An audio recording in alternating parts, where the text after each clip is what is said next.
4.7 million years ago, your ancestor, a small, defenseless creature named Ardipithecus, woke up in East Africa to a mathematical certainty. 6 out of every 100 of her kind would be killed and eaten. Not maybe, would be. She couldn't run fast. Her teeth couldn't pierce an apple. Her claws, she didn't have any. In a world of saber-toothed killers and 10-foot crocodiles, she was basically a walking Happy Meal. She should have gone extinct in about 3 days. But here's the thing, you're watching this video, which means she didn't just survive. She did something so impossible, so revolutionary, that it changed the entire planet forever. Tonight, you're going to discover how the weakest, slowest, most pathetic creature in prehistoric Africa outsmarted death itself. How your ancestors turned being pathetic into being powerful. How they faced killers that would make your worst nightmares wet themselves. And won because 4.7 million years ago something happened that shouldn't have been possible, and every single human alive today is the proof. Close your eyes. It's 4.7 million years ago. You're standing in what will become Ethiopia, but nothing looks familiar. The ground beneath your feet trembles, not from a passing truck, but from the earth, literally tearing itself apart. A volcanic peak that wasn't there yesterday is already 300 feet tall and growing. Welcome to the day that changed everything. The air tastes of sulfur and rain. Lightning strikes every few seconds, but this isn't a normal storm.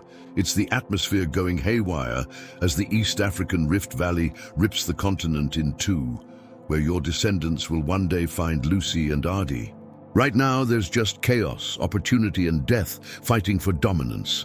In the trees, something watches, not quite ape, not quite human. Ardipithecus Ramidus, though she doesn't know that name. She knows only that the world she was born into is ending. The dense forests where her mother's mother's mother lived for millions of years are dying. In their place, something terrifying spreads. Grassland, open space, nowhere to hide. She clutches her infant tighter. The baby doesn't cry. Those who cry don't survive long here. Natural selection has already begun sculpting silence into survival. Below her tree, a saber-toothed cat passes, following the scent of something dying in the distance. It ignores her today. But here's what makes this moment special. She doesn't run deeper into the dying forest like her cousins will. She looks at the grassland and sees possibility. Her feet, still grasping with that opposable big toe, are already changing. Her spine, more upright than her mother's, lets her see over tall grass. Her smaller teeth mean she doesn't need to fight for mates. She can cooperate instead. She is the first glimpse of us. The earthquake stops. The volcano continues its birth. And in this moment of planetary violence, something extraordinary happens. She climbs down from her tree and takes a step into the open grassland, then another, walking upright, carrying her child, exposed and vulnerable, but moving forward. Anyway, this is the day everything changed, not because of the splitting earth or dying forests, but because one small, weak primate decided that adaptation was better than extinction, that cooperation might beat competition, that walking into danger was better than hiding from change. 4.7 million years later, you exist because she took that step, because she looked at an impossible situation and chose to become impossible herself. Every human who ever lived owes their existence to this moment when our ancestors chose courage over comfort, change over changelessness. The day everything changed wasn't marked by monuments or witnessed by crowds. It was just a small figure walking upright across dangerous ground, proving that sometimes the weakest ones change the world. The crack started small, a hairline fracture in the Earth's crust, barely visible. But by 4.7 million years ago, it had become a continental catastrophe that would shape human evolution. The East African Rift Valley wasn't just changing geography, it was creating the pressure cooker that would forge humanity. Imagine the ground beneath you splitting at 1 inch per year. Sounds slow? That's 83 feet per human lifetime.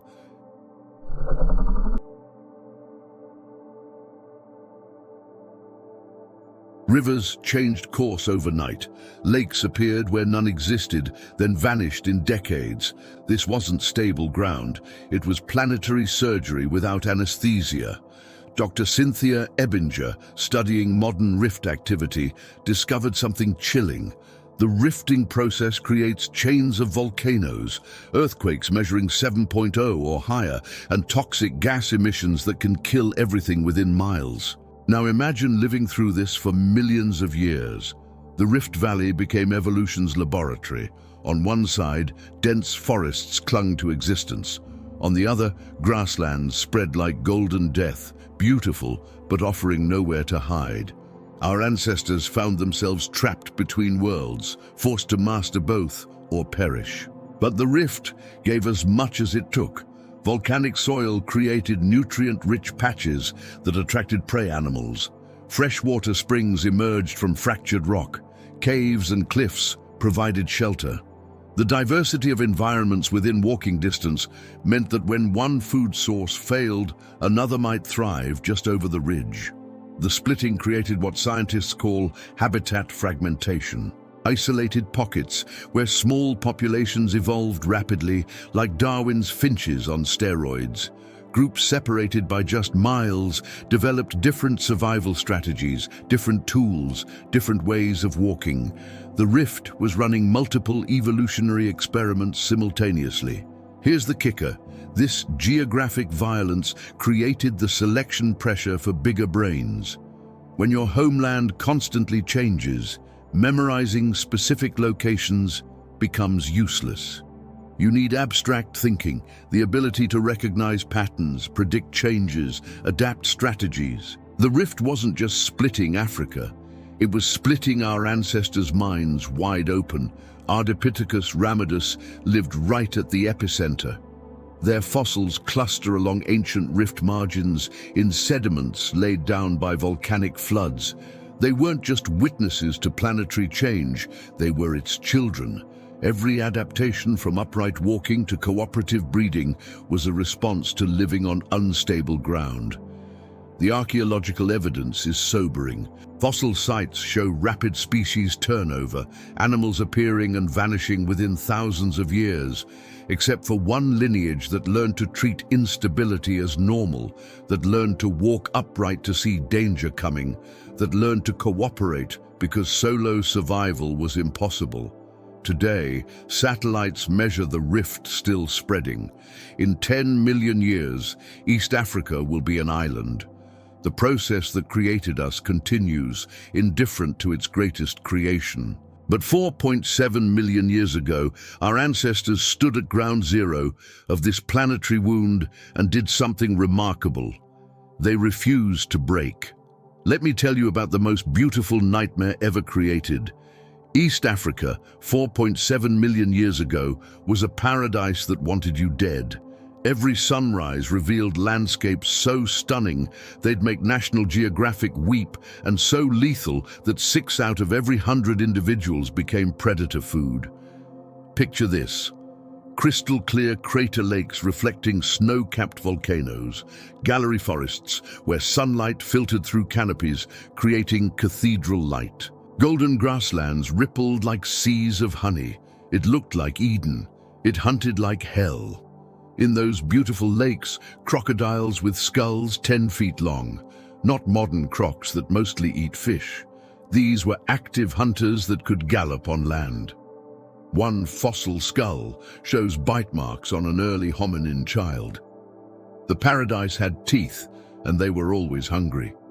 The trees that looked so safe, African crowned eagles nested there. Raptors with 7-foot wingspans and talons designed for piercing primate skulls. They could carry off a 30-pound child. We know because we found the bones, tiny skulls with distinctive talon punctures. Death came from above on silent wings, the grasslands that waved so peacefully. Saber-toothed cats use them as killing fields. Dinophilis, the terrible cat, specialized in hunting primates. Its fossils concentrate around hominin sites. Coincidence? The tooth marks on ancient human ancestor bones say otherwise. But here's what's remarkable. Our ancestors chose this paradise anyway. They could have stayed in the deep forests like their cousins who became chimps. Safe, stable, boring forests where nothing much changed for millions of years. Instead, Ardipithecus ramidus chose the edge zones, those dangerous transitions between forest and grassland, where death rates soared but opportunities exploded. Why? Because paradise with teeth taught lessons you couldn't learn in safety. Every day survived was a masterclass in observation. Which birds going quiet meant leopard? Which rustling pattern meant snake versus wind? Which water sources attracted predators at dawn versus dusk? The fossil record shows something extraordinary. While forest apes remained largely unchanged, our edge-dwelling ancestors evolved rapidly, not just physically but behaviorally. They developed sentinel behavior, where some watched while others foraged. They created vocal signals that could communicate snake versus eagle versus cat. They learned to read the landscape like a book written in blood and survival. The paradise even trained their bodies. That weird combination of tree-climbing feet and upright walking, perfect for edge environments, climb to safety, walk to opportunity, those smaller teeth. In a world where cooperation mattered more than competition, you didn't need fangs, you needed friends. Every beautiful vista hid a deadly lesson. Those crater lakes taught them seasonal patterns. When flamingos arrived, rains followed. Those golden grasslands taught them fire, natural burns that cleared land and concentrated prey. Those gallery forests taught them highways, safe corridors through dangerous territory. 4.7 million years ago, our ancestors lived in Earth's most beautiful slaughterhouse. And instead of fleeing, they learned its rules, mastered its patterns, and turned paradise with teeth into humanity's first university. The diploma, survival, the graduation rate, 6% became dinner. The survivors, they became us. Imagine waking up one morning to find winter has been cancelled, not delayed, cancelled for the next 1,000 years. Then just when you've adapted to a permanent summer, ice storms arrive that last centuries. Welcome to the Pliocene climate, Earth's bipolar episode that created humanity. 4.7 million years ago, the planet couldn't make up its mind. Global temperatures swung 5 to 6 degrees Celsius, like a thermostat controlled by a toddler. The Pliocene warm period had temperatures 2 to 3 degrees Celsius higher than today. Palm trees grew in Antarctica. Crocodiles swam in the Arctic. Then came crashes so severe that ice sheets reached the Mediterranean. For our ancestors in East Africa, this meant their entire world could transform within a single lifetime. Dr. Peter Domenical's deep-sea cores revealed the terrifying truth. Climate shifted on 40,000-year cycles, but with variations lasting just centuries. Imagine your grandparents' stories about endless forests, but you're standing in the desert. The numbers are staggering. Lake Turkana, today's massive desert lake, was 550 meters deeper, then vanished entirely multiple times. The Sahara? Yes, that Sahara was green savanna teeming with hippos, then sand, then green again. This wasn't gradual change measured in millions of years. This was a climate having a nervous breakdown. Ardipithecus ramidus lived through humidity that would make the Amazon jealous, followed by droughts that killed everything without deep roots. Seasonal rains that arrived like clockwork for centuries suddenly stopped for decades. Rivers that great-grandmothers swore were eternal became dust within one generation. Here's what this insanity created: the world's first behavioral innovators. When you can't rely on the environment, you rely on intelligence. When traditional food sources vanish, you experiment or expire. When your childhood climate doesn't match your adulthood, you learn that change is the only constant. The fossil record shows extraordinary dietary flexibility. Tooth isotopes reveal our ancestors eating C3 plants, forest foods, and C4 plants, grassland foods, within the same population, not different species, same group, different meals. They were the ultimate omnivores because climate gave them no choice. But the real innovation was social. Unstable climate meant unstable resources. The only buffer against starvation was sharing.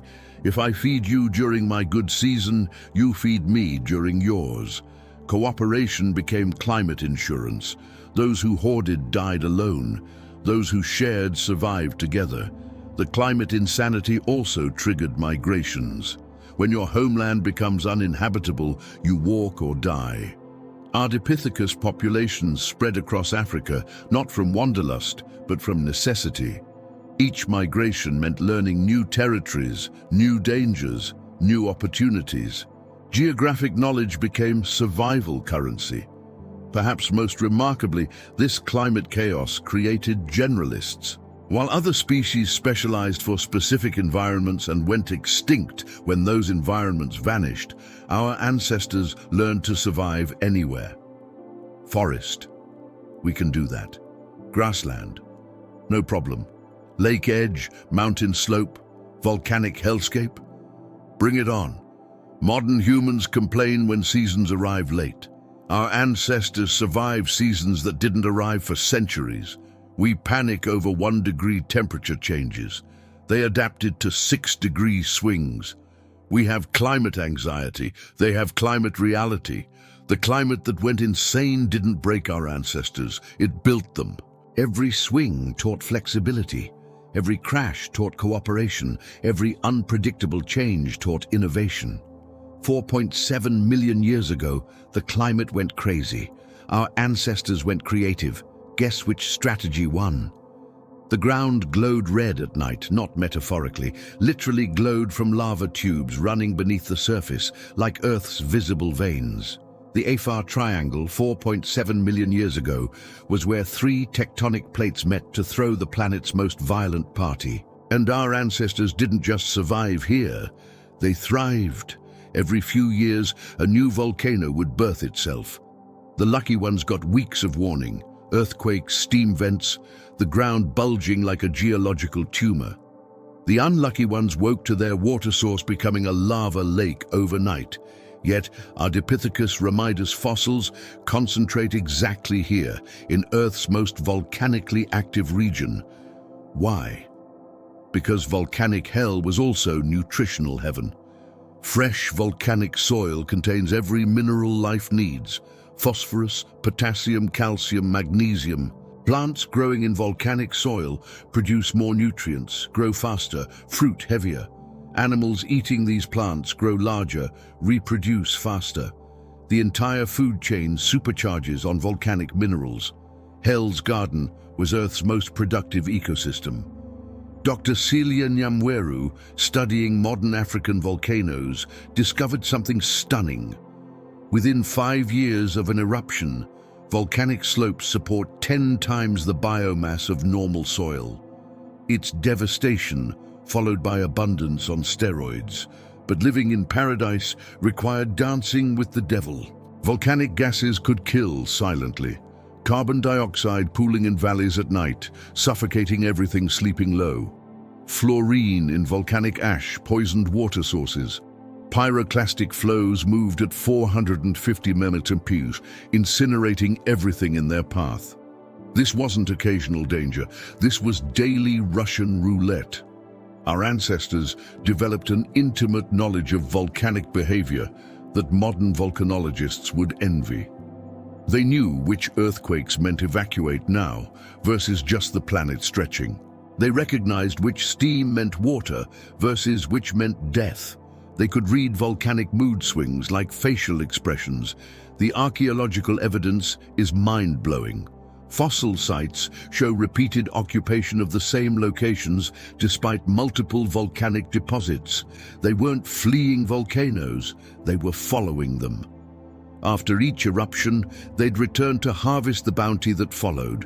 They were disaster capitalists before capitalism existed. Living with volcanoes taught crucial lessons. Sudden evacuation meant only portable possessions mattered, skills over stuff. Unpredictable destruction meant flexible social structures, no rigid hierarchies that collapse when leaders die. Rapid landscape change meant mental mapping abilities, remembering multiple versions of the same territory. The volcanic environment also created natural experiments in isolation. Lava flows would separate populations for generations, creating genetic and cultural diversity. When flows cooled and groups reunited, they brought different innovations, different solutions to shared problems. Volcanoes were accidentally running evolution's research and development department. But here's the kicker. Volcanic regions created the raw materials for humanity's future. Obsidian for cutting tools sharper than surgical steel, pumice for grinding, mineral springs for healing, clay for eventual pottery. The same forces trying to kill our ancestors were providing the materials for their descendants' technologies. An Ardipithecus fossil was found in volcanic tough ash that fell directly on the body, preserving it perfectly. This individual died in an eruption, but gave us unprecedented knowledge about our origins. Even in death, the volcanic hell provided gifts. 4.7 million years ago, our ancestors made a choice that defined humanity. When the world explodes, don't run away. Run toward the explosion's aftermath. Where others saw death, they saw opportunity. Where others fled devastation, they planted seeds. Volcanic hell was Earth's forge, and we were the metal being shaped. Every eruption that didn't kill us made us stronger, smarter, more adaptable. The Garden of Eden had lava, and we learned to love the burn. In 2009, after 15 years of secretive analysis, scientists unveiled something that broke every rule of human evolution. Ardipithecus ramidus, wasn't supposed to exist. She was evolution's paradox, a creature that challenged everything we thought we knew about our origins. Here's why she was impossible.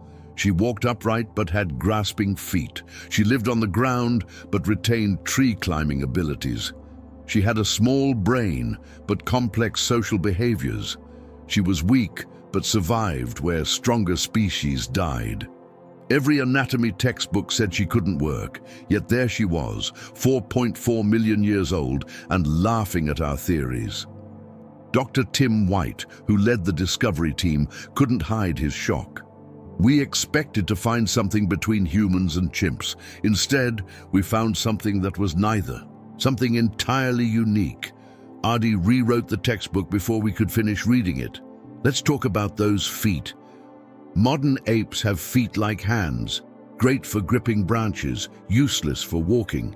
Humans have rigid feet, perfect for walking, terrible for climbing. Ardi? She had both, an opposable big toe for gripping but a rigid midfoot for walking. It's like having wheels and wings on the same vehicle. Shouldn't work. Did anyway. Her pelvis was even stranger. Lower pelvis shaped for upright walking, upper pelvis designed for climbing. The engineering made scientists' heads explode. It's like finding a car that's simultaneously a boat, and both functions work perfectly. Evolution doesn't usually create Swiss Army knives, it creates specialists. Ardi was evolution's rebellion against its own rules. But the real impossibility was her hands. No knuckle-walking adaptations like chimps and gorillas. None. This shattered the fundamental assumption that humans evolved from knuckle-walking apes. Ardi never knuckle-walked. Her ancestors never knuckle-walked. We didn't rise from all fours. We never were on all fours to begin with. Her skull housed a brain of 300 to 350 cubic centimeters, chimp-sized. Yet archaeological evidence suggests complex social behaviors that shouldn't be possible with that brain size. Tool use without the brain for tools. Social cooperation without the neural real estate for society. She was running sophisticated software on primitive hardware. The environmental evidence made her even more impossible. She lived in woodlands, not open savanna, where upright walking supposedly evolved. She ate forest foods, but had teeth adapted for diverse diets. She avoided conflict, but lived surrounded by predators. Every adaptation contradicted its context. Here's what Ardi proved. Evolution isn't a ladder from primitive to advanced. It's a drunken dance of experiments, most failing, some succeeding against all odds. Ardi was an experiment that shouldn't have succeeded, but did for over 1 million years. Scientists spent 15 years trying to make Ardi make sense. She never did. She just was. A creature built from evolutionary contradictions, who survived by being impossible, walking when she should climb, cooperating when she should compete, thriving when she should die. 4.7 million years ago, the impossible became inevitable because Ardi existed. And so do we. The first step upright was the step that separated us from every other ape forever. But here's the shocking truth. Our ancestors didn't stand up to use tools or to see over grass or to free their hands. They stood up for love. Dr. Owen Lovejoy's revolutionary research revealed the real reason. Bipedalism evolved as part of a reproductive strategy. Males who could walk upright could carry food to females and offspring.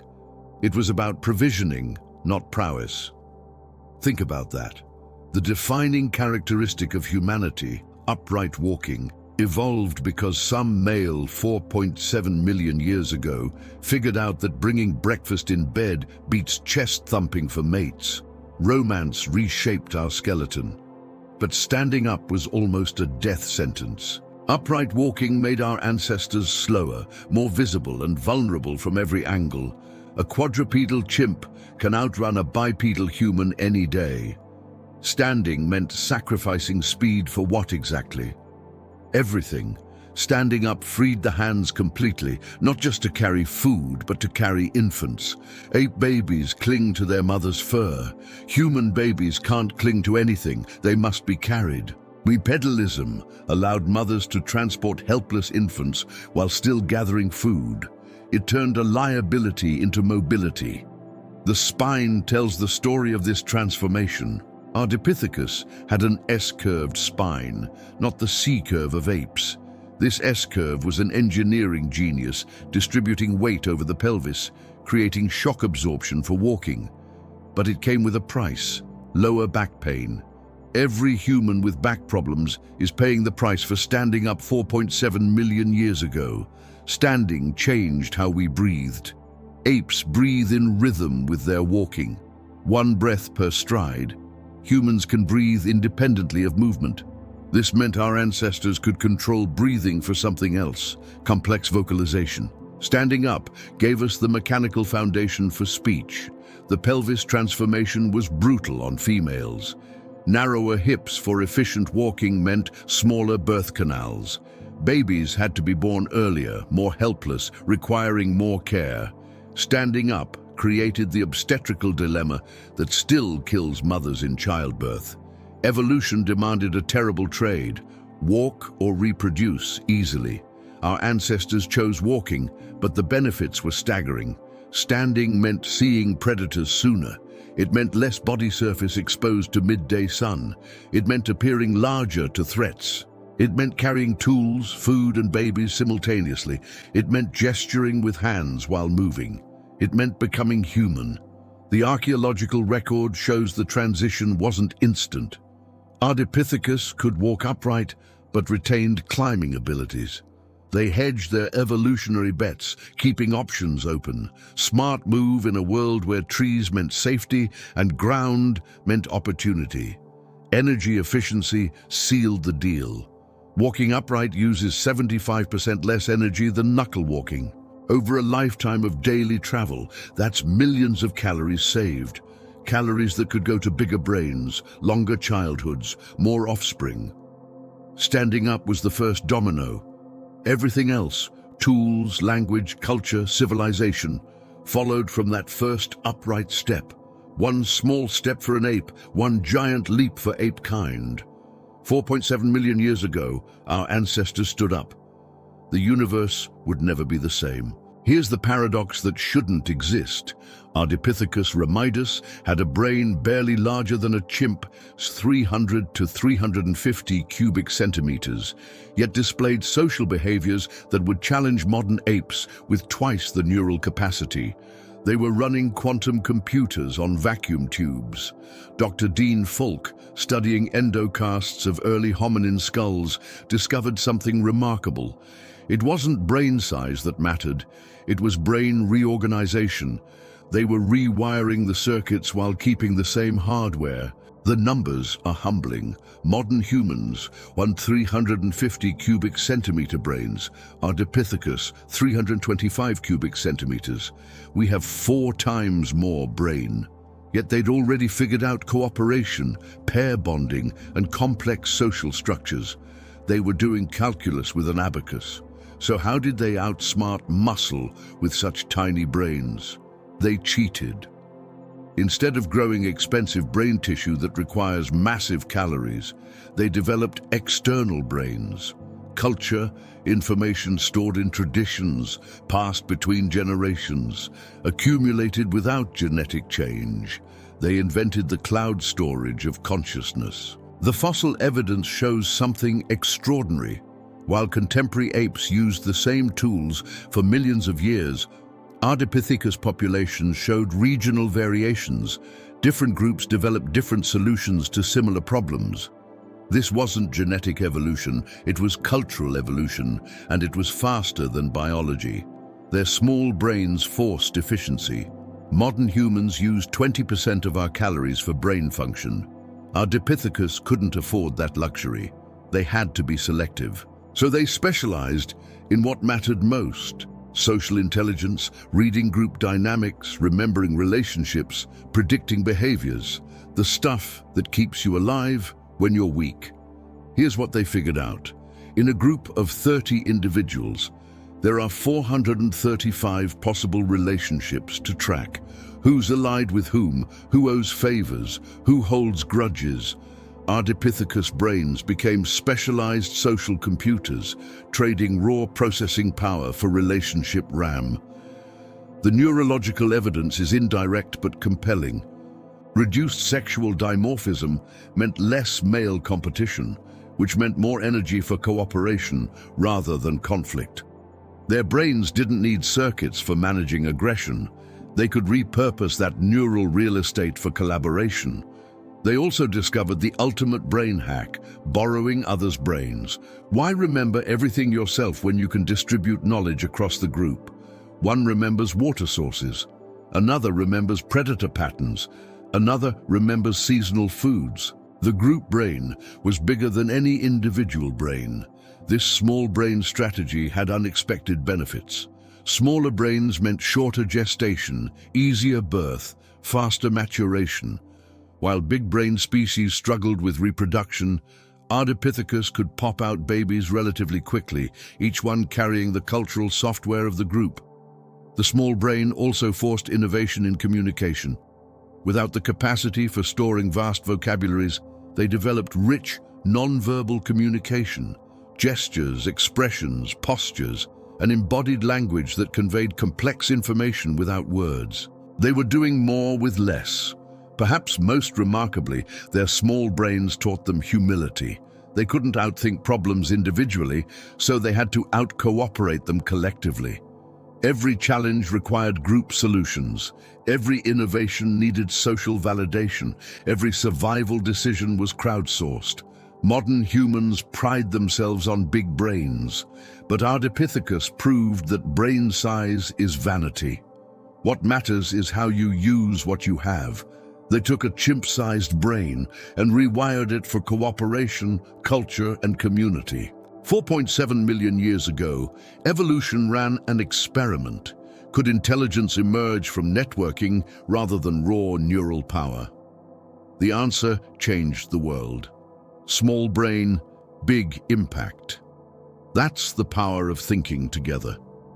The most revolutionary moment in human evolution wasn't when we picked up tools or controlled fire. It was when males stopped beating the hell out of each other for mates.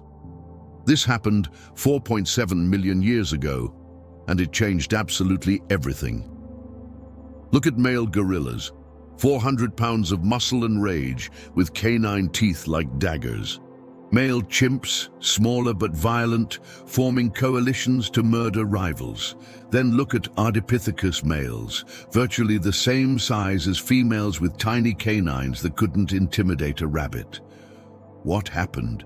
Love happened, or more accurately, a revolution in reproductive strategy that favored providers over fighters. Dr. Owen Lovejoy calls it the grand bargain of human evolution. Males gave up fighting for exclusive mating rights. In exchange, they got something better, a partner who would preferentially mate with them if they helped raise the kids. Monogamy-ish beat polygamy. Cooperation crushed competition. The teeth tell the story. Those massive canines other apes sport. They're 90% for intimidating other males, 10% for actual biting. Ardipithecus males had canines barely larger than females. They'd literally disarmed. It's like every male agreeing to gun control simultaneously. The arms race ended because everyone laid down arms. But why would evolution favor weaker males? Because, in the harsh world of 4.7 million years ago, two parents barely kept offspring alive. Single mothers? Forget it. Infants needed constant carrying, intensive feeding, and protection from predators. Males who stuck around had more surviving offspring than males who fought, won, mated, and left. The skeletal evidence is shocking. Male Ardipithecus were maybe 20% larger than females. Male chimps, 30 to 40% larger. Male gorillas, 100% larger. This size reduction didn't happen gradually. It was an evolutionary crash diet. Fighting became so disadvantageous that big males actually had fewer offspring. Here's what this meant for daily life. Male energy, previously wasted on growing huge muscles and fighting, could go toward finding food, protecting offspring, and maintaining relationships. It's like converting military spending to education and healthcare. The social dividend was massive. The psychological revolution was even bigger. Reduced testosterone meant reduced aggression, but also enhanced cooperation, communication, and caregiving. Male brains, freed from constant competition calculations, could develop emotional intelligence. Empathy became evolutionarily advantageous. This created a cascade effect. Less male competition meant more stable groups. Stable groups meant accumulated knowledge. Knowledge accumulation meant cultural evolution. Cultural evolution meant survival advantages that dwarfed any physical strength. The pair bonding that resulted wasn't strict monogamy, more like social monogamy with flexibility. Males invested primarily in one female's offspring while maintaining group cohesion. It was the birth of the family unit, but embedded in community structure. Archaeological evidence suggests this transformation was complete by Ardipithecus times. No evidence of male-male combat injuries that characterize other ape fossils. No sexual dimorphism in wounds. No gender-segregated activities. Males and females were partners, not competitors. Modern men struggling with toxic masculinity are fighting ghosts of a primate past we abandoned 4.7 million years ago. Aggression, dominance, competition. These aren't human nature. They're evolutionary baggage we've been trying to lose since Ardipithecus. The revolution succeeded because everybody won. Females get help raising offspring. Males got reproductive certainty. The offspring got two parents. Groups got stability. When males stopped fighting, humanity started flourishing. Best peace treaty ever signed. You want to understand human evolution? Look at teeth. Not skulls, not tools. Teeth. Because 4.7 million years ago, our ancestors' teeth declared independence from the entire primate playbook, and that rebellion made us human. Dr. Jen Sewer spent 15 years analyzing Ardipithecus teeth, and his conclusion was revolutionary. These teeth tell a story of complete behavioral transformation. It's like finding a lion with molars designed for eating salad. Let's start with those canines, or rather their shocking absence. Male apes have canines like daggers, constantly sharpened by grinding against lower teeth. Their weapons and warnings saying, "I will mess you up," without opening their mouths. Ardipithecus males. Their canines were diminutive, small, symmetrical, and absolutely useless for fighting. This wasn't just dental downsizing, this was evolutionary disarmament. Every generation, slightly smaller canines meant slightly better survival. Natural selection was actively punishing aggression. In a world full of saber-toothed predators, our ancestors gave up their sabers. That takes evolutionary balls. But the molars tell an even stranger story. Thin enamel like fruit-eating apes, but worn in patterns suggesting diverse diets. These teeth were processing foods that shouldn't go together. Soft fruits and hard seeds, leaves and insects, everything and anything. They were omnivore teeth before the omnivore was cool. The wear patterns are fascinating. Modern apes show consistent wear, chimps from fruit, gorillas from leaves. Ardipithecus teeth look like they went through a blender. Every individual shows different patterns. They were dietary experimenters, each one a walking food lab, testing what was edible. Here's the kicker. The tooth rows were already shrinking. The dental arcade was becoming more curved, less straight. This seems minor, but it's huge. Smaller tooth rows mean weaker bites, but leave room for something else, a larger tongue space. A tongue that would eventually need room for speech. The first premolar is the smoking gun. In apes, it's sectorial, a sharp, slicing part of the canine complex. In Ardipithecus, it's already shifting toward grinding. They were literally choosing food processing over food fighting. Every meal was a vote for cooperation over competition. Microscopic analysis reveals another revolution. These teeth were processing cooked food, not with fire, that's millions of years away, but with deliberate preparation, grinding, mashing, fermenting. They were external food processing, making calories more available without genetic change. Cultural cuisine before culture existed. The tooth timing tells us about childhood. Ardipithecus teeth erupted on a schedule between apes and humans.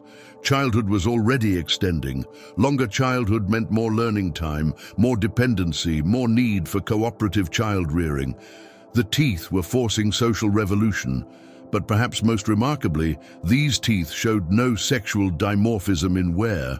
Males and females were eating the same foods, foraging in the same places. This wasn't the segregated dining of other apes. This was a family dinner 4.7 million years ago. Tooth isotopes confirm dietary flexibility that shouldn't exist. C3 plants from forests, C4 plants from grasslands, all in the same population. These teeth were passports to anywhere, visas for every ecology. While specialized feeders went extinct when their foods disappeared, Ardipithecus teeth could process anything. The teeth revolution was about choice. Choose cooperation over competition. Choose flexibility over specialization. Choose processing over power. Every choice is carved into enamel and dentin. 4.7 million years ago, our ancestors bit into a new way of being, and they never looked back. 4:47 a.m. The darkness hasn't broken, but something has changed. The insects have gone quiet. The birds haven't started. In that perfect silence, that means death is moving. 30 hearts begin racing in synchronized terror. Dawn is coming, and with it, the daily lottery of who gets eaten. Ardipithecus ramidus didn't wake to alarm clocks. They woke up to stay off the breakfast menu. The hour before dawn was peak hunting time for every predator that mattered. Leopards making final stalks, hyenas returning to dens, saber-toothed cats positioning for morning ambush. Our ancestors woke up in the kill zone. The statistics are sobering. Based on fossil evidence, 6% of early hominins died from predation. That's 1 in 17. In a band of 30, 2 would be killed and eaten. Not might be, would be. It was mathematical certainty. The only question was who and when. Dr. Robert Sussman studied modern primate predation and concluded early hominins weren't hunters. They were the hunted. Every day was about not becoming meat.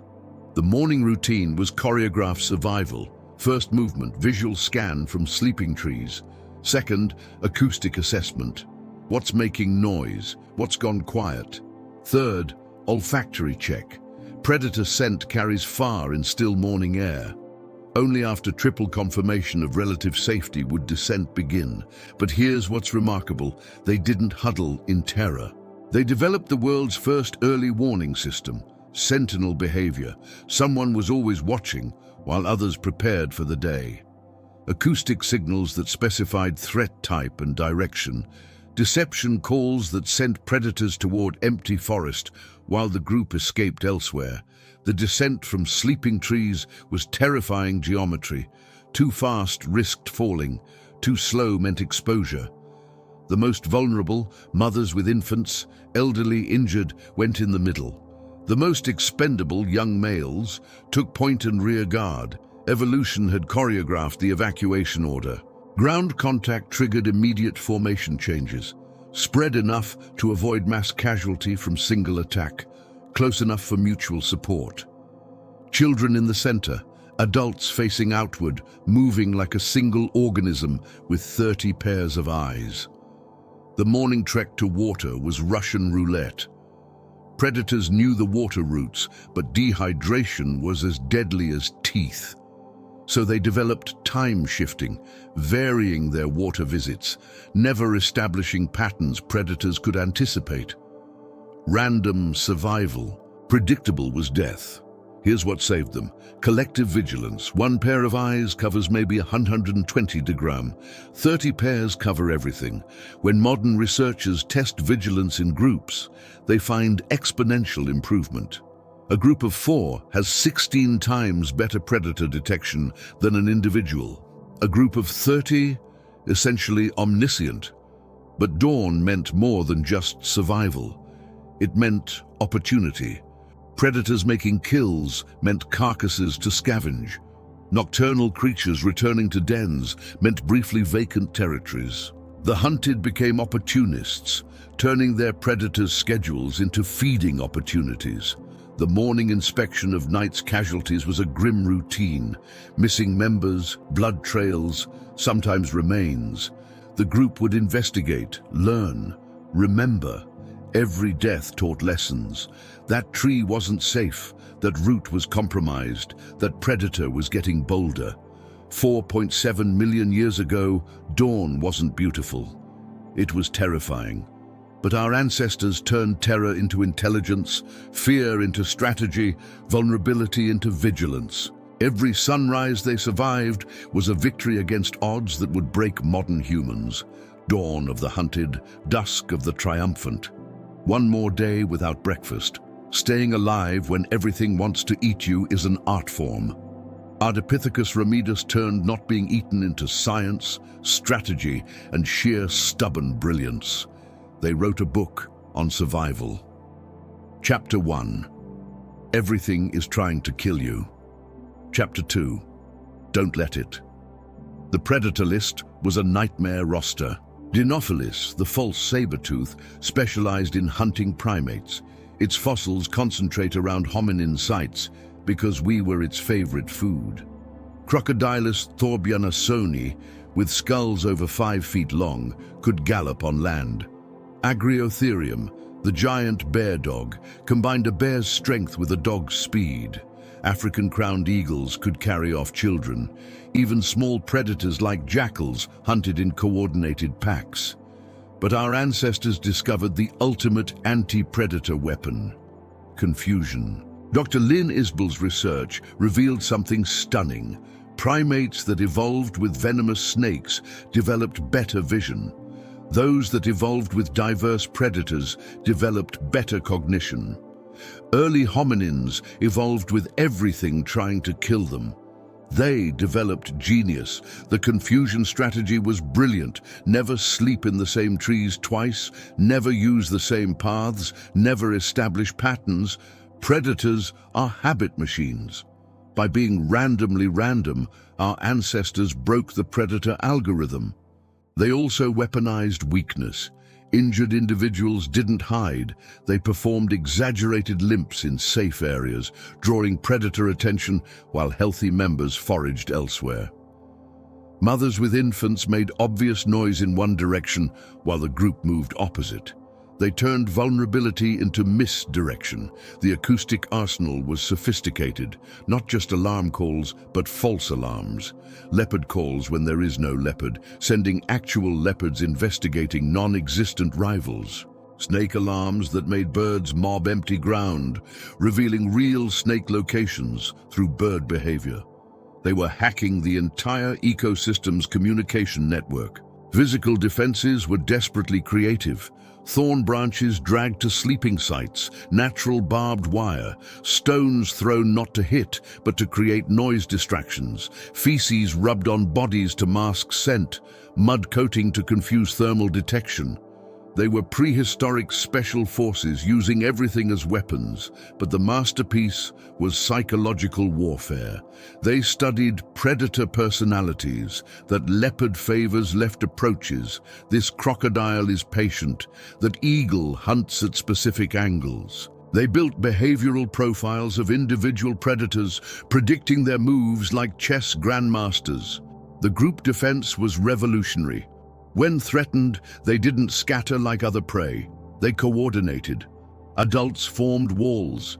Adolescents threw projectiles. Children screamed specific pitches that annoyed predator hearing. Even babies contributed. Their cries triggered aggressive protection responses in adults. Time manipulation was crucial. Most predators are crepuscular, hunting at dawn and dusk. So, Ardipithecus shifted active periods to midday and midnight. They suffered heat and darkness to avoid peak predation.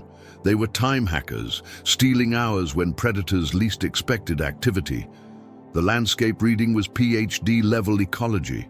They knew which trees interconnected for escape routes, which rocks could shelter a child, which mud was too deep for heavy predators. They turned terrain into tools, using geography as defensive architecture.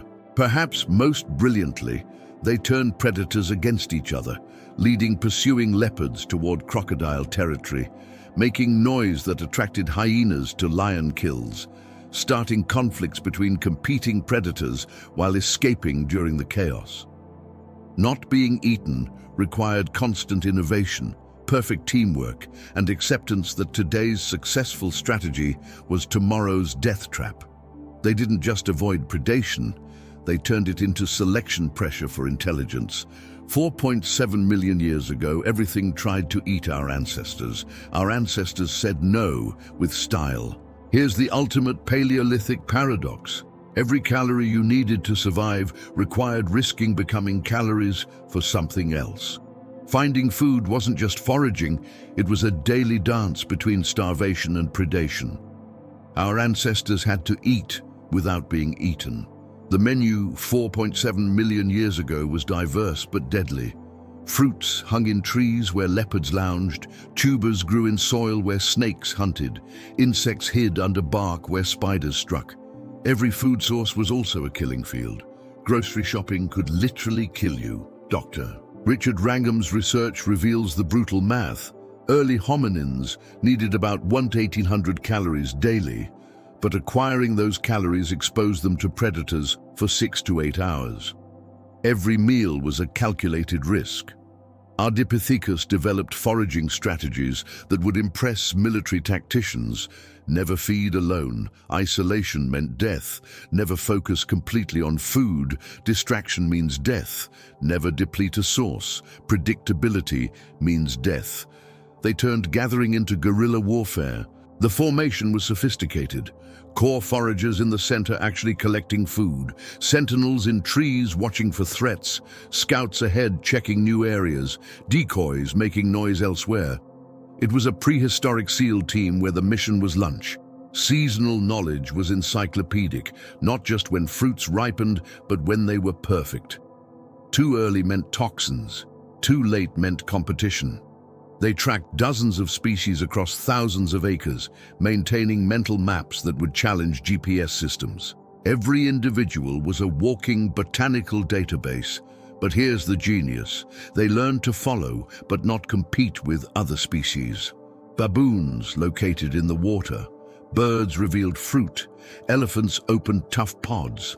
Our ancestors were ecological parasites, exploiting others' efforts while avoiding direct competition. Why fight when you can follow? The underground economy was revolutionary. While other primates focused on visible foods, Ardipithecus discovered buried treasure, tubers, roots, bulbs, foods that required knowledge and tools to extract. It was prehistoric fracking, accessing calories others couldn't reach. Insect harvesting was a protein goldmine. Termite mounds provided predictable protein. Ant colonies offered seasonal bounty. Grubs in rotting logs meant fat reserves. But each required specific techniques, timing, and tools. They were entomologists before science existed.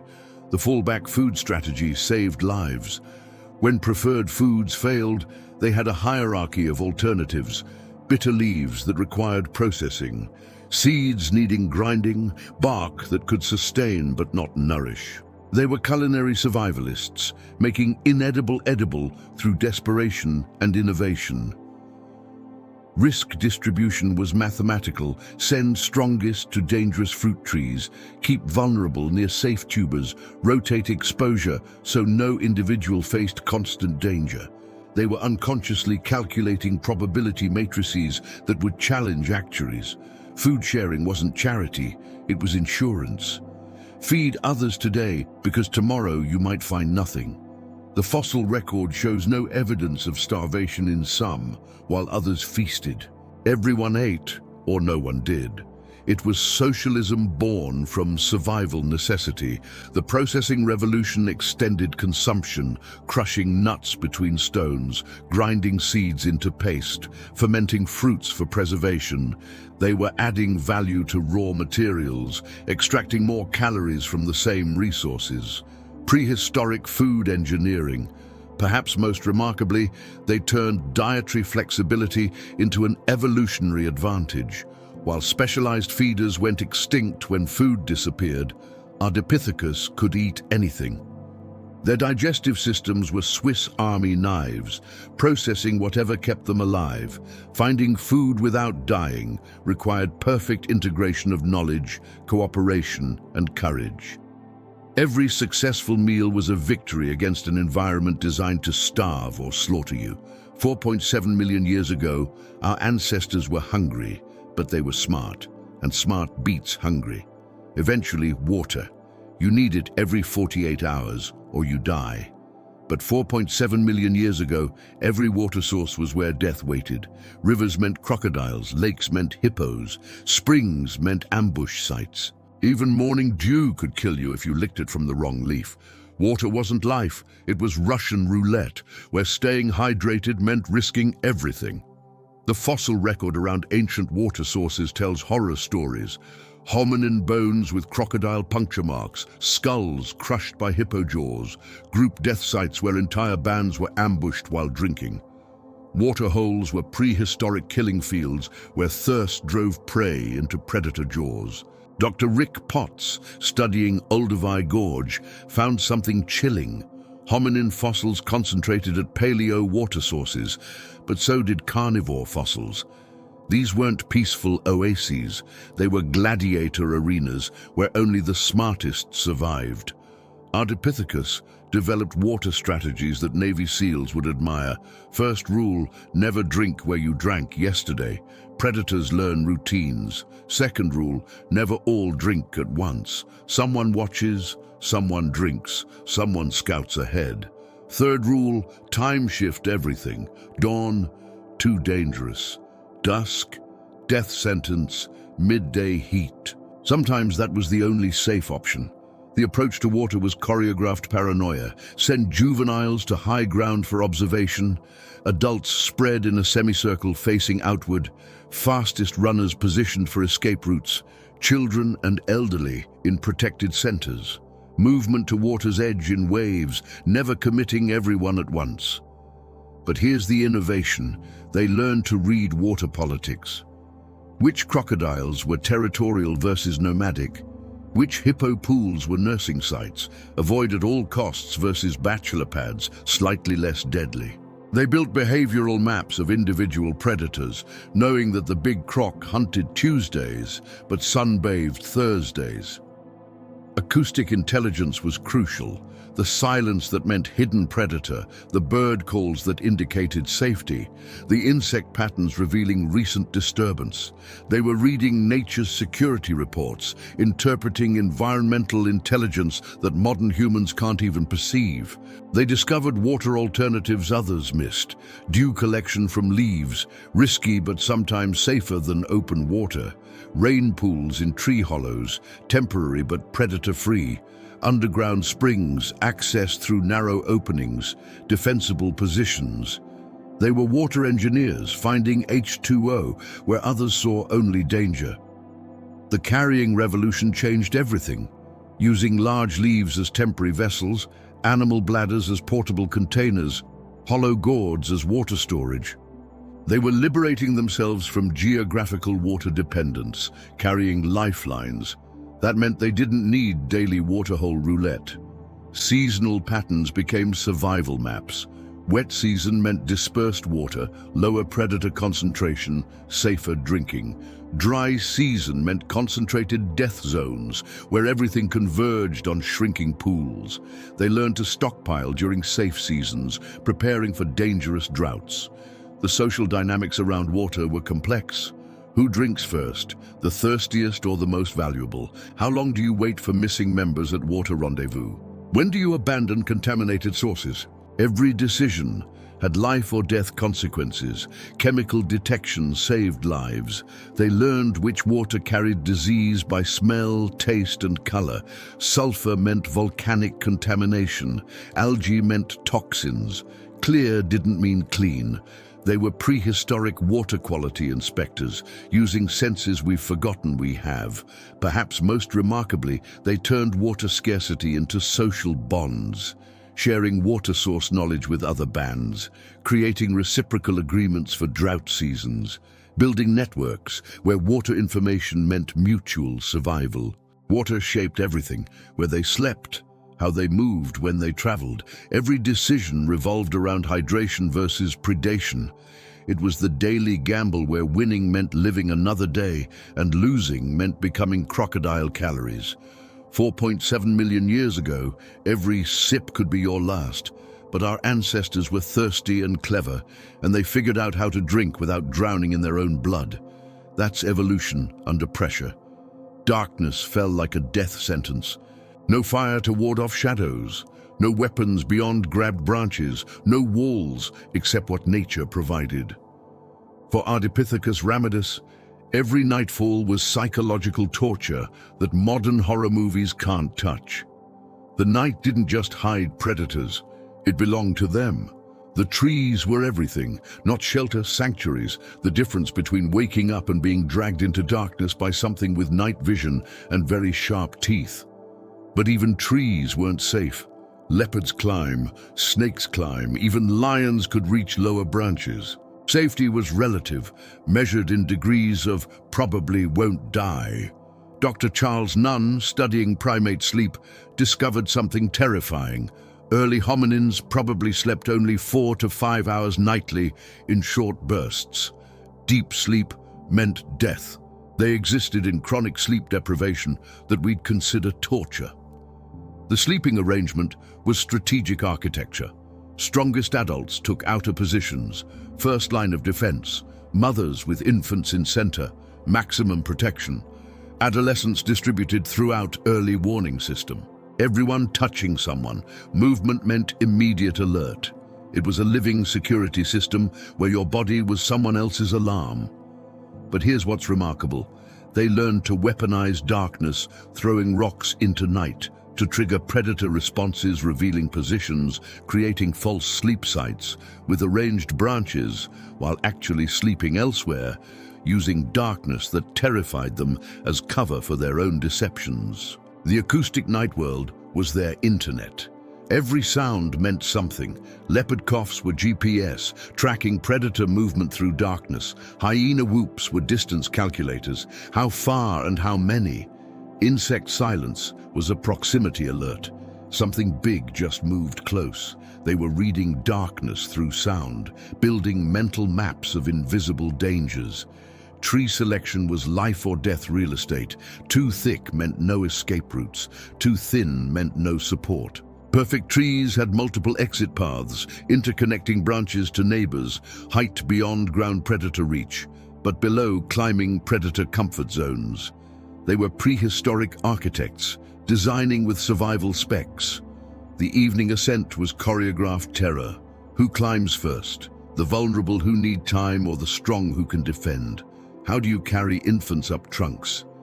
What if someone falls? Every nightfall was an evacuation where failure meant becoming a midnight snack. Sleep cycles were revolutionary. Unlike deep sleeping apes, they developed sentinel sleep, someone always semi-conscious, rotating watch without formal assignment, just biological rhythms ensuring group vigilance. They were running security shifts before consciousness could even conceive of schedules.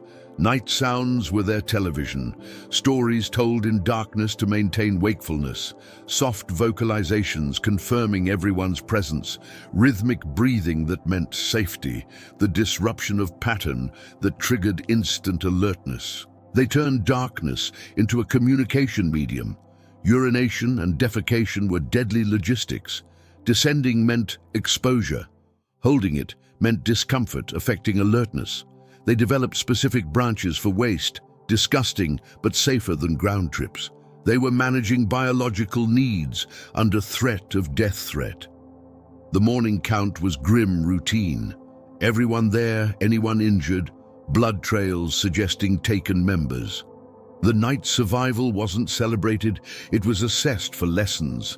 That position was compromised, that tree was insufficient, that sound preceded attack.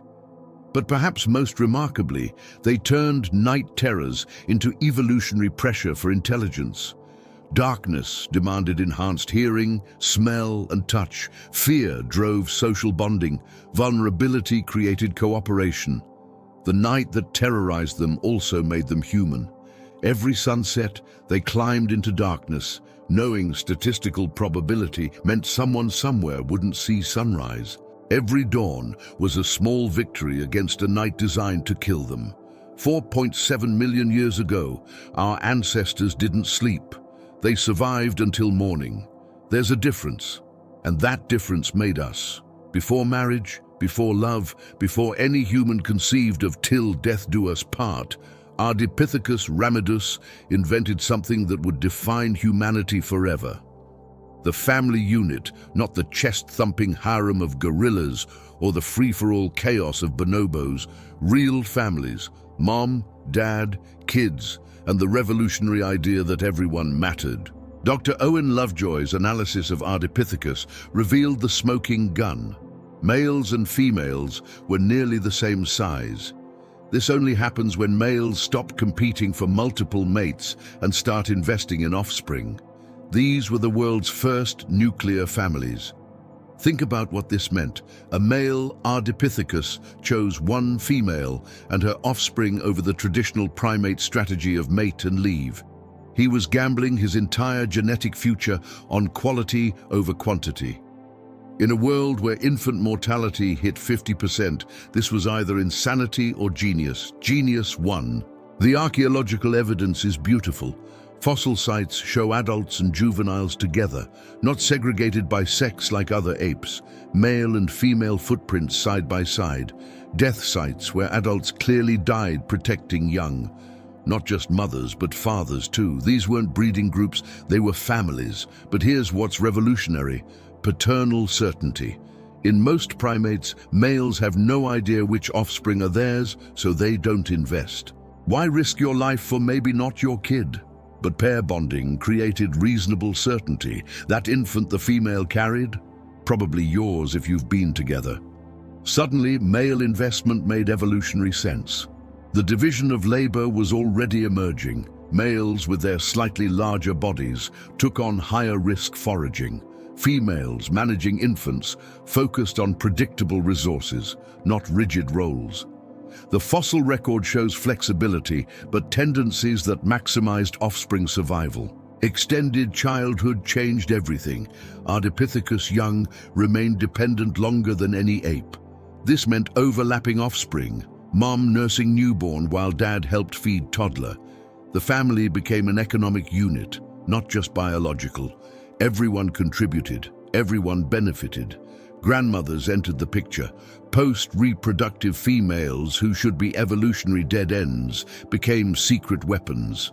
They knew which plants were medicinal, where water stayed fresh longest, and how to process toxic foods. The family became multi-generational, knowledge passing through bloodlines. Conflict resolution evolved from violence to negotiation. Can't beat your mate to death. You need them for child rearing. Can't abandon the group. You'll die alone. Families forced cooperation techniques that would become human culture. The pair bond wasn't ownership, but partnership. Fossil evidence suggests females retained autonomy, choosing mates rather than being claimed. Males who provided poorly were replaced. The family was conditional on contribution, not force. This family structure created feedback loops. Cooperative males had more surviving offspring. Choosy females selected better providers. Offspring raised by two parents developed better. Each generation got slightly better at being families. 4.7 million years ago, Ardipithecus invented something that no amount of strength or speed could match: the power of two parents working together. The first families weren't perfect, but they were perfectly revolutionary. And every human family since, dysfunctional or divine, owes its existence to their brave experiment in cooperation over competition. Imagine trying to raise a toddler when literally everything wants to eat them. No cribs, no baby gates, no pediatricians, just you, a helpless infant, and a world where a moment's inattention meant your genetic line ended in something's stomach. Welcome to parenting Ardipithecus style. The numbers were brutal. Infant mortality approached 50%. Half of all babies born never saw adulthood. Not from neglect, from mathematics. When leopards hunt your playground and your nursery is wherever you didn't die today, keeping offspring alive requires miracles. Daily miracles. Dr. Sarah Hurdy, studying maternal investment, discovered something profound. Early hominin mothers faced an impossible equation. Infants, born increasingly helpless, needed intensive care, but mothers needed to forage to survive. The solution revolutionized human evolution. The solution was cooperative breeding, allo-parenting before science had words for it. Every adult was everyone's parent. Your baby screaming, 3 adults respond. Mother foraging, aunt carries infants. Father hunting, grandfather watches the toddler. The village raising children wasn't a metaphor, it was mandatory. Carrying infants was a biomechanical nightmare. No fur to grip like other primates, no slings or wraps yet invented, just arms already needed for climbing, foraging, and defense. Mothers developed extraordinary upper body strength, carrying 20-pound infants one-armed while gathering food with the other. The extended childhood was an evolutionary gamble. Chimp babies are independent at 3. Ardipithecus children needed care until 5 or 6. That's 3 extra years of vulnerability, resource drain, and predation risk.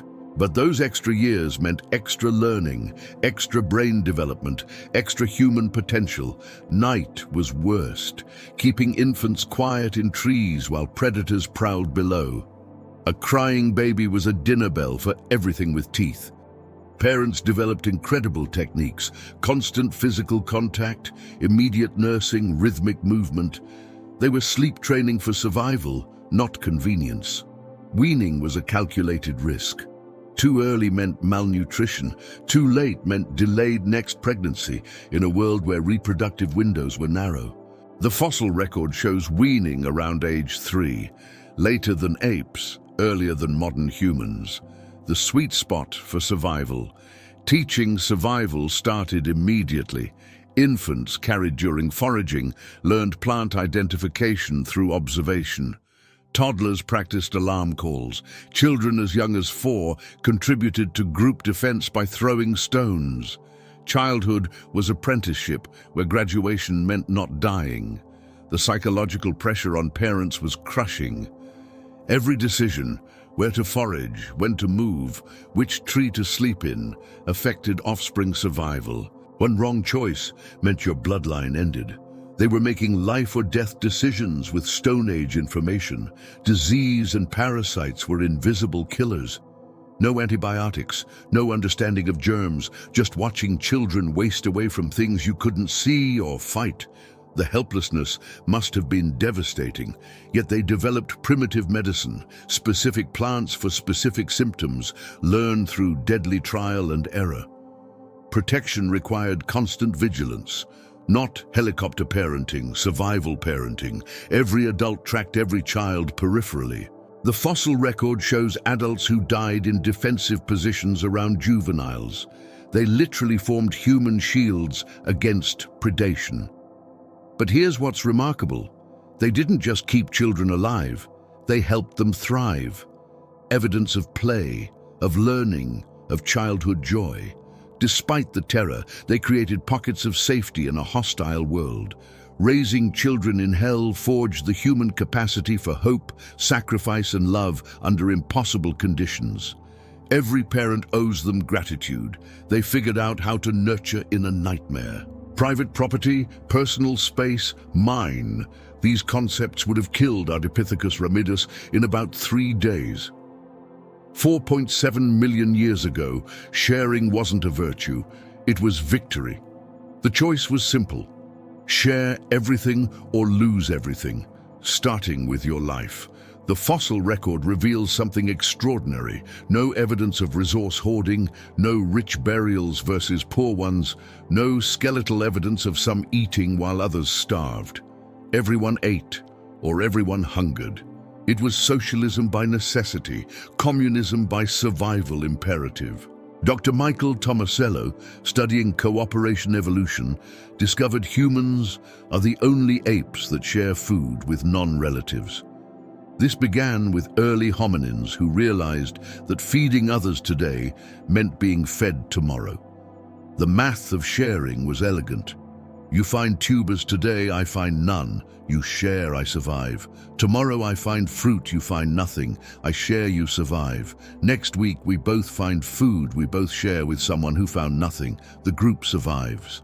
Multiply this by thousands of days, and sharing becomes the only strategy that works. But sharing went beyond food. Information was currency. Where leopards hunted yesterday, which water source dried up, where fruit would ripen next week. Hoarding information meant group members died, weakening everyone's survival chances. They were open source before Silicon Valley existed. Tool sharing was revolutionary.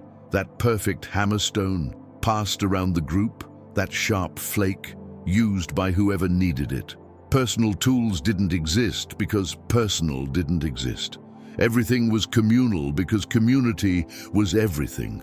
The sharing of risk was genius. Not everyone foraged in dangerous areas simultaneously. Groups rotated exposure. Strong individuals took greater risks. Vulnerable members stayed safer. Risk was distributed statistically, maximizing group survival while minimizing individual exposure. Childcare sharing changed everything. Mothers could forage efficiently, knowing others watched offspring. Males could hunt, knowing families were protected. Elderly could contribute knowledge, while others provided food. Everyone gave what they could, took what they needed. The sharing of sleeping spaces seems minor, but was massive. Body heat in cold nights, protection through numbers, comfort through contact. They discovered that physical closeness created psychological bonds that enhanced cooperation. Cuddle puddles weren't just warmth, they were team building. Knowledge sharing accelerated evolution. One individual's discovery became everyone's advantage. New tool technique taught to all. Better predator avoidance. demonstrated immediately. Medicinal plant discovered. Information spread throughout the group. They were crowdsourcing survival solutions. Even injuries were shared burdens.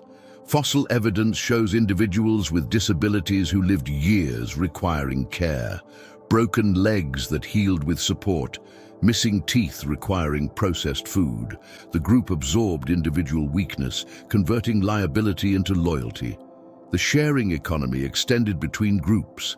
Seasonal gatherings where bands exchanged resources, genes, and information. Networks of reciprocity spanning territories. Your group feeds mine during our drought. We feed yours during your famine. But here's the kicker. Sharing created equality that prevented conflict. No alpha hoarding resources meant no reason for revolution. No wealth disparity meant no class warfare.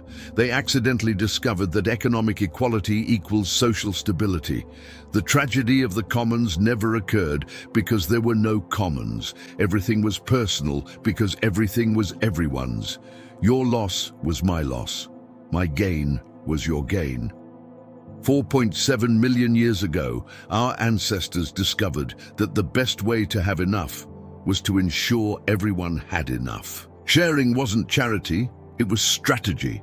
And it worked for millions of years until we invented ownership and wondered why society got complicated. They couldn't speak. No vocal cords capable of complex speech, no Broca's area for language processing. But Ardipithecus ramidus was having conversations that would make modern humans jealous. They invented communication so rich that words would have been redundant. Dr. Michael Corballis, studying gesture evolution, discovered something stunning. Language didn't begin with speech. It began with hands, faces, and bodies. Early hominins were fluent in communication that required no sound. The eyes had it, literally. Those forward-facing eyes with visible sclera, eye whites, were a communication revolution. Apes have dark sclera, hiding gaze direction. But Ardipithecus could point with their eyes. A glance toward danger, a look at food, an eye roll at stupidity. Probably. They were texting with retinas. Hand gestures were vocabulary, not random pointing, but specific movements meaning specific things. Flat hand pushing down meant stay low. Fingers walking meant move quietly. A closed fist meant danger close. They had sign language before signs, grammar before words. Facial expressions were sentences. The fossil record shows facial muscle attachment points, allowing more expressions than other apes. A raised eyebrow wasn't just a surprise, it was a question. A lip curl wasn't just disgust, it was a warning. They were having entire conversations with their faces. Body positioning was syntax. How you stood relative to others conveyed relationship, intention, emotion. Squared shoulders meant confrontation. An exposed neck meant submission. Back turns meant trust. They were writing paragraphs with posture. Touch was punctuation. A gentle contact meant comfort. A firm grip meant urgency. A specific touch pattern could convey complex information. Tap, tap, tap meant one thing. Tap, tap, pause. Tap meant another. They were coding messages in contact. The rhythm communication was genius. Walking patterns that conveyed mood. Breathing rates that signaled stress.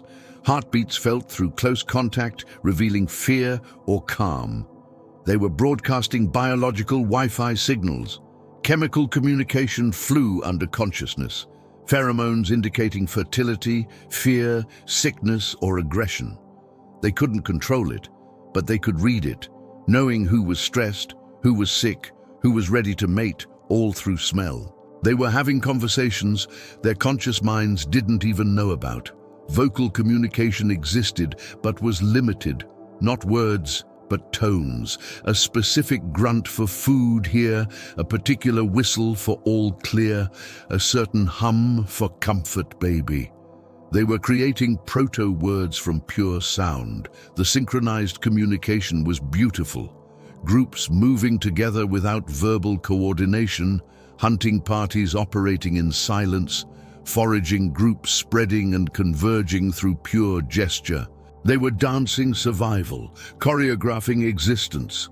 Teaching without words required genius. Watch me, copy me, let me adjust you. Knowledge transferred through demonstration, repetition, and physical correction. They were uploading information through embodied practice. Emotional communication transcended species. They could read prey animals' fear, predators' hunting intent, even weather patterns through environmental cues. They were listening to nature's language and responding fluently. The silence wasn't empty. It was full of meaning, intention, communication. They were having rich exchanges in frequencies we've forgotten exist. Modern humans, with our word obesity, might be less communicative than our silent ancestors. 4.7 million years ago, before the first word was spoken, complete conversations were happening. Language didn't begin with speech.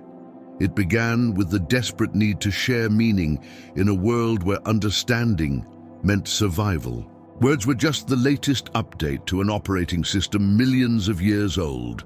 The ultimatum was simple: work together or die alone. No negotiation, no alternatives, no participation trophies. 4.7 million years ago, natural selection ran the cruelest experiment imaginable. It made cooperation mandatory for the least cooperative primates on Earth. Think about the starting point. Primates are selfish jerks. Chimps murder rivals. Gorillas maintain harems through violence. Orangutans live alone.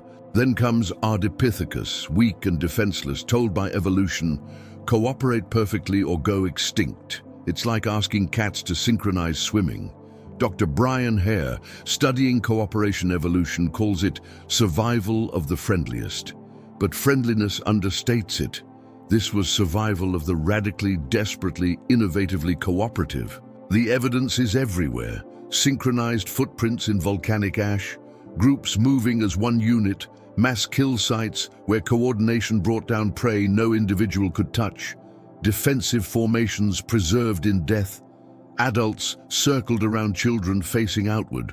They weren't just cooperating, they were choreographing survival. The prisoner's dilemma was daily reality. Share food today when you have excess or hoard. And eat alone.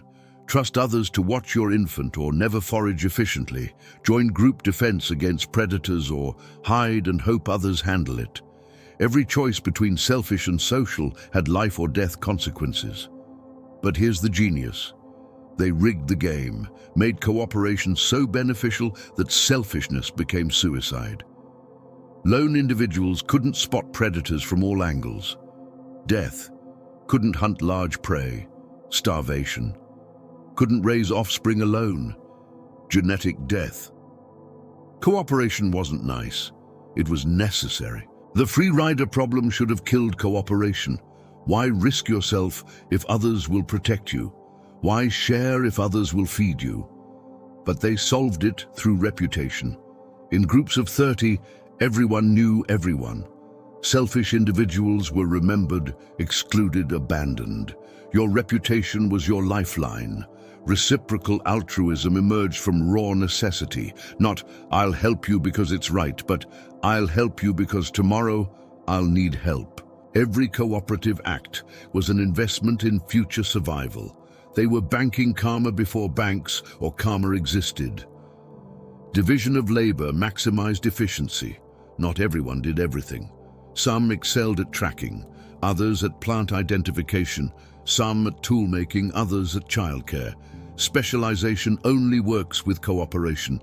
Your specialty is useless if others don't share theirs.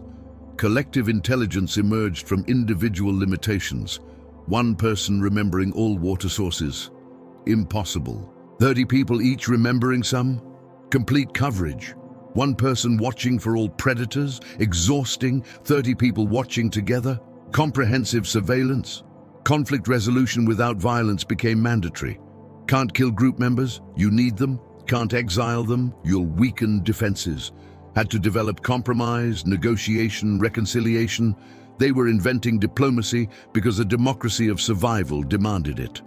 The cooperation cascaded through generations. Children raised cooperatively learned cooperation. Seeing adults share, they shared. Watching group defense, they defended. Cooperation became culture, transmitted automatically. Intergroup cooperation expanded survival networks. Your band helped mine during drought. We helped yours during famine. Cooperation scaled from individuals to families, to bands, to regional networks. They were building civilization's foundation without knowing civilization was possible. The fossil record shows what happened to non-cooperators. They died. No gradually declining populations, no slow extinction, just sudden absence. Cooperate or vanish. Natural selection's final offer. 4.7 million years ago, evolution presented the ultimate test. Can the most selfish order of mammals learn to be selfless? The answer surrounds you. Every human institution, from marriages to militaries, exists because our ancestors passed that test. Cooperation or death, they chose cooperation, and death had to wait. Innovation wasn't a luxury, it was a lifeline. Every new idea, every tiny improvement, every creative solution meant the difference between your lineage continuing or becoming a fossil record. Ardipithecus ramidus were innovation machines, not because they were creative, but because creativity was compulsory. The innovations seem simple now, throwing rocks for defense, using thorns as weapons, carrying water in leaves. But 4.7 million years ago, these were revolutionary technologies that required imaginative leaps that would have won Nobel Prizes if they gave them for not dying. Dr. Stanley Ambrose, studying human innovation, notes, early hominins showed more technological diversity and tool use than any living ape, not because they were smarter, but because they faced more problems requiring solutions. The defensive innovations were desperate genius. Thorn branches dragged to sleeping sites, natural barbed wire, noisemakers from hollow gourds, predator deterrence, false trails to confuse trackers. They were MacGyvering survival from whatever wouldn't kill them. Food processing innovations doubled available calories, crushing nuts between stones, accessing fats others couldn't, grinding seeds into paste, making indigestible digestible, soaking toxins from roots, turning poison into food. They were chemical engineers without chemistry. The carrying revolution changed everything. Large leaves as temporary containers, animal bladders for water storage, woven grass baskets for food transport. They were defeating geography's tyranny, making resources portable, location independence before digital nomads existed. Time-shifting innovations broke predator patterns, foraging at unusual hours, random schedule variations, seasonal behavior shifts. They were hacking predator algorithms, becoming unpredictable and therefore uncatchable. Social innovations multiplied survival odds. Sentinel behavior, synchronized watching, deception calls misleading predators, formation movement, group protection. They were inventing military tactics before militaries existed. The information innovations were revolutionary, trail markers from arranged stones, warning systems using specific calls, teaching through demonstration. They were creating information technology from rocks and sounds. Medical innovations saved lives, specific plants for specific ailments, wound cleaning with certain leaves, bone-setting techniques. They were practicing medicine before understanding disease, trial and error, where error meant death. Shelter innovations provided safety, interwoven branches for windbreaks, elevated platforms in trees, hidden caches for resources. They were architects working with nature's materials. The tool innovations seemed primitive, but were revolutionary. Stones selected for specific properties, edges maintained through careful flaking, composite tools combining materials. They were engineers before engineering existed. Communication innovations connected groups, smoke signals for long distance, sound patterns meaning specific things, visual markers for territories. They were building networks before networks existed. But the meta-innovation was innovation itself, the recognition that problems had solutions, that failure taught lessons, that small improvements accumulated into major advantages. They invented the concept of progress.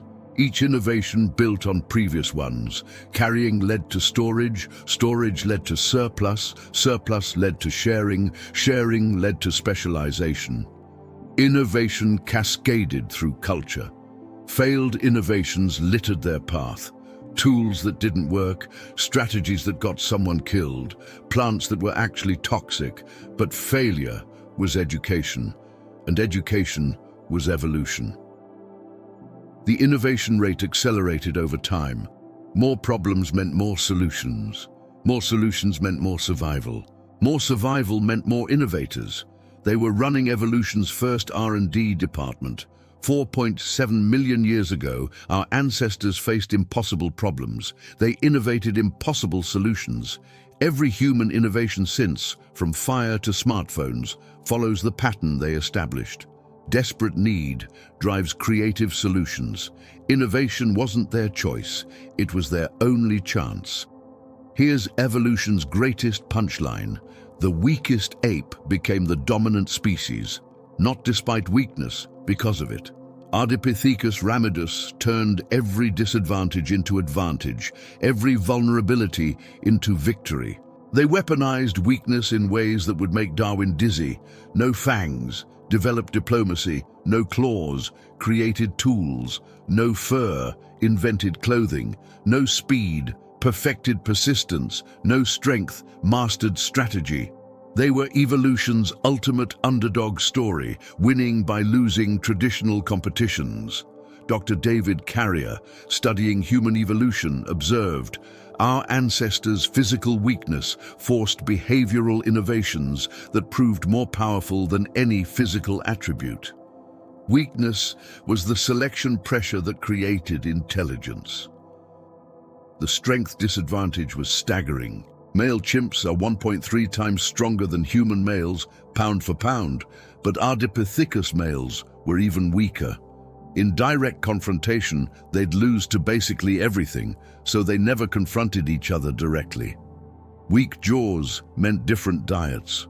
Couldn't crack bones like hyenas, couldn't grind tough plants like gorillas, had to find foods requiring intelligence to access. Underground tubers, seasonal fruits, processed seeds. Weakness forced dietary creativity. Small teeth meant no threat displays. Couldn't intimidate rivals with snarls, had to develop other conflict resolution, negotiation, compromise, reconciliation. Dental weakness created social sophistication. Slow running meant different hunting. Couldn't chase down prey in sprints, developed persistence hunting, walking prey to exhaustion. Tortoise and hare, where tortoise wins by never stopping. Poor climbing meant ground commitment. Couldn't escape to trees easily, had to develop ground-based defenses, weapons, formations, strategies. Vertical weakness created horizontal dominance. Weak infants meant extended care. Babies born helpless, requiring years of support, created family bonds, social structures, and cultural transmission. Reproductive weakness forged social strength. Physical vulnerability meant social dependency. Couldn't survive alone, had to build alliances, maintain relationships, create communities. Individual weakness demanded collective strength. The weakness cascade was beautiful. Weak individuals needed groups. Groups needed cooperation. Cooperation needed communication. Communication needed intelligence. Intelligence trumped strength. But here's the genius.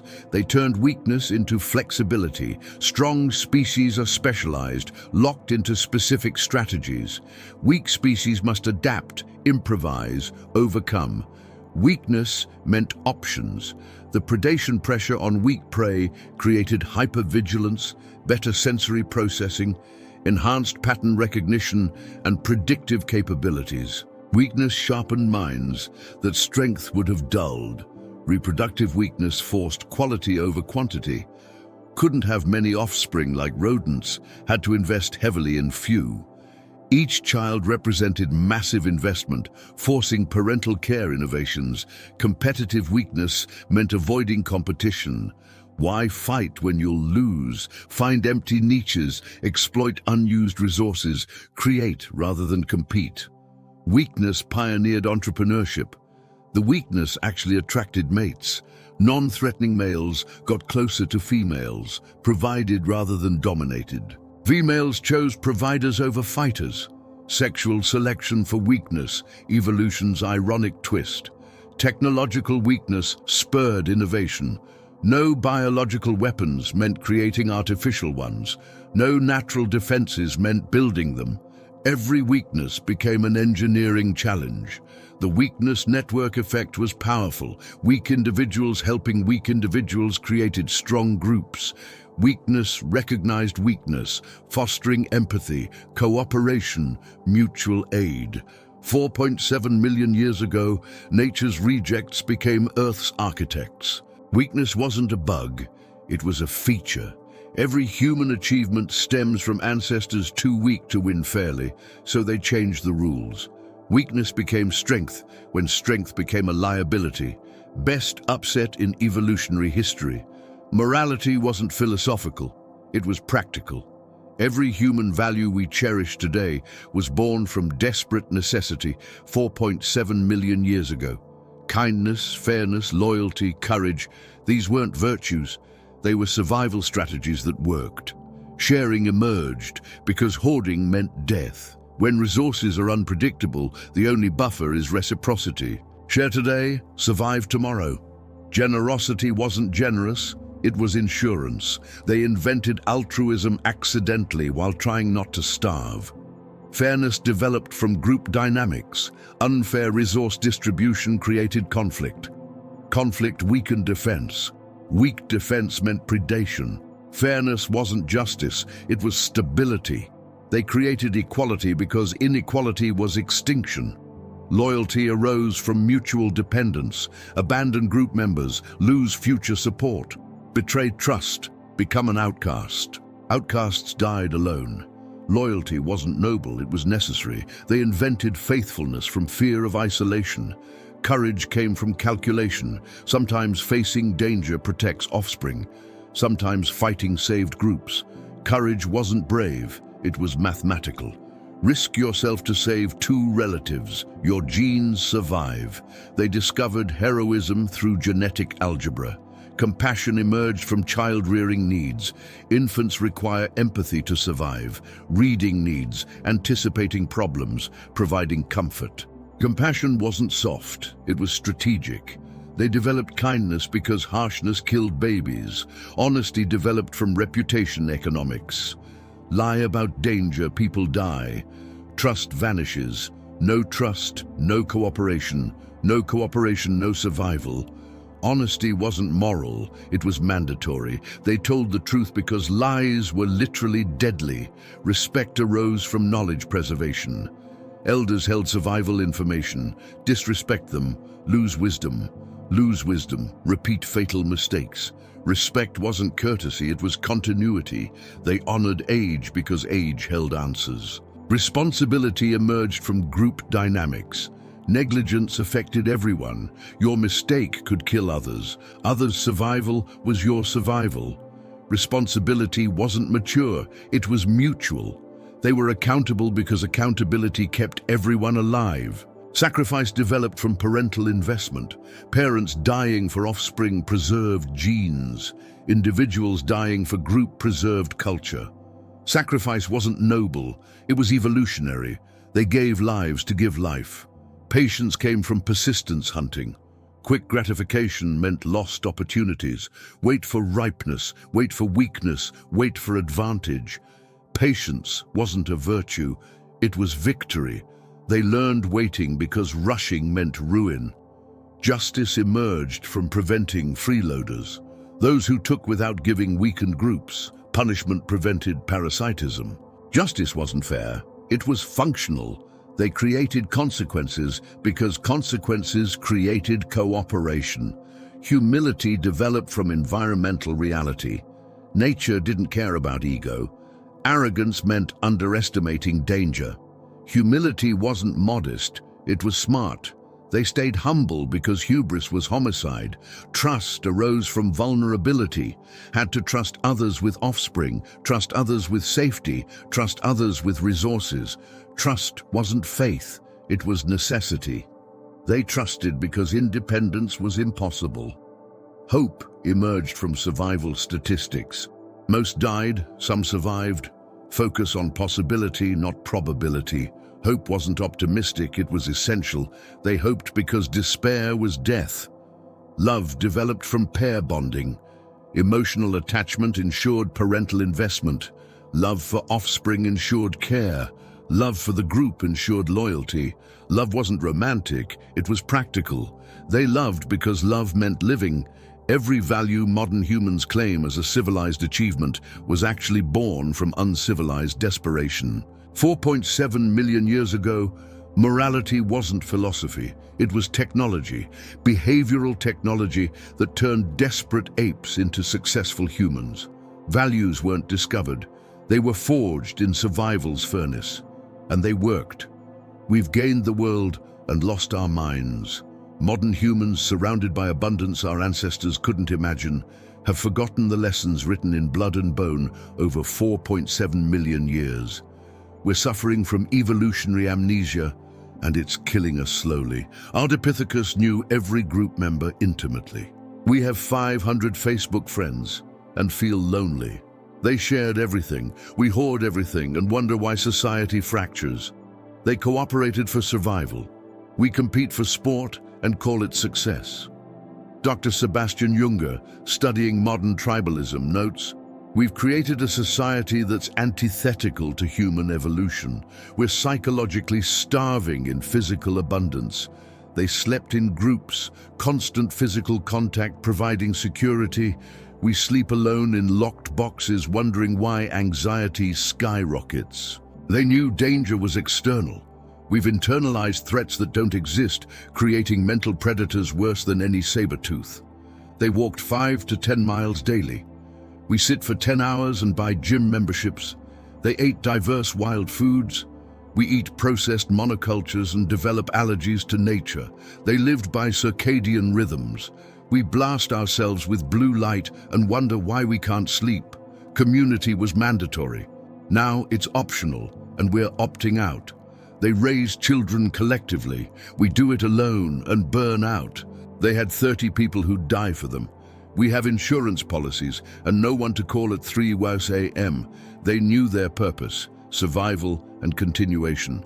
We have everything and question why we exist. They faced real threats and stayed calm. We face imaginary threats and panic. They had problems with solutions. We have comfort with no meaning. Work meant direct survival. Now we push pixels for currency to buy things we don't need. They built tools they'd use. We build PowerPoints no one reads. They hunted for dinner. We hunt parking spaces. They trusted their bodies. We trust devices. They knew their environment intimately. We need GPS to find our own streets. They could identify hundreds of plants. We can't name 5 trees. They read weather patterns. We can't function without weather apps. Conflict resolution was immediate and necessary. Now we ghost, block, cancel. They couldn't afford grudges. We collect them. They forgot quickly because memory was for survival information. We remember every slight while forgetting everything important. They touched constantly, grooming, comforting, connecting. We touch screens. They made eye contact as communication. We avoid it as an intrusion. They breathe together in sleep. We breathe alone in anxiety. The risk was real and calculated. Now we avoid all risk and wonder why we feel dead. They faced fear daily and stayed sane. We live in history's safest period and medicate for anxiety. Death was visible, accepted, integrated. We hide it, deny it, break down when it arrives. They grieve together. We grieve alone. They knew life was temporary. We pretend we're permanent. Children learn by doing. Now they learn by sitting. They contributed early. Now they're useless until 25. They grew up in reality. Ours grow up online. 4.7 million years of evolution shaped us for small groups, real challenges and constant connection. 50 years of modernity gave us isolation, artificial problems and digital substitutes. We're dying of abundance, starving in plenty, alone in crowds. Our ancestors would weep for what we've become and laugh at what we think matters. You are the culmination of the greatest survival story ever told. Every cell in your body carries the victories of ancestors who faced impossible odds. And 4.7 million years of trial, error, and triumph flow through your veins. You didn't just inherit genes. You inherited the solutions to every problem that almost ended us. When you feel anxious in crowds, that's your Ardipithecus radar scanning for threats that no longer exist. When you calmly hold loved ones, that's ancient wisdom, knowing safety comes from contact. When you share food with friends, you're executing programming older than any culture. Your brain still runs software written in East African rift valleys. That inexplicable fear of rustling bushes saved countless ancestors. That automatic trust of people who share food built communities before language existed. That surge of love for your children ensured your lineage when half of infants died. Dr. E.O. Wilson said, "Human nature is the ensemble of hereditary regularities in mental development that bias cultural evolution in one direction rather than another." You're biased toward cooperation because competition killed our ancestors. You're biased toward fairness because inequality destroys groups. You're biased toward love because indifference meant extinction. Your hands that text and type evolved to craft survival. Your voice that complains about Wi-Fi evolved to warn of death. Your eyes that stare at screens evolved to read faces, landscapes, danger, opportunity. You're using Formula One equipment for grocery runs. The anxiety you medicate is hypervigilance that kept ancestors alive. The depression you battle might be a hibernation instinct for scarce resources. The ADHD you manage could be the scanner personality that detected threats. Your disorders might be superpowers in the wrong context. When you exercise, endorphins flood because movement means survival. When you sing together, oxytocin bonds because harmony means unity. When you share stories, dopamine rewards because information means living. Your chemistry assumes you're still in Africa, still vulnerable, still needing your tribe. Your attraction to nature isn't nostalgia, it's necessity. Your need for community isn't weakness, it's wisdom. Your desire for purpose isn't existential, it's evolutionary. You're not broken. You're perfectly designed for a world that no longer exists. But here's the gift. Every challenge Ardipithecus faced, they solved. Impossible odds? They calculated better odds.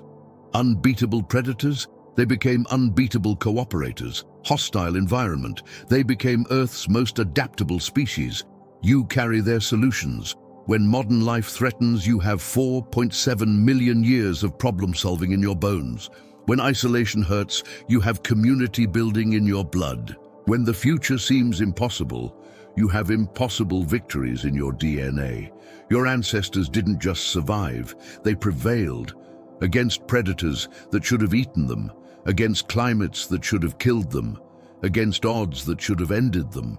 They won so thoroughly that you exist. Their legacy isn't just survival, it's the tools for thriving. Cooperation when competition fails, innovation when tradition breaks, adaptation when environment changes, love when logic says run. You are their wildest dream. Living past 30, reading these words, safe from predators, free from constant hunger.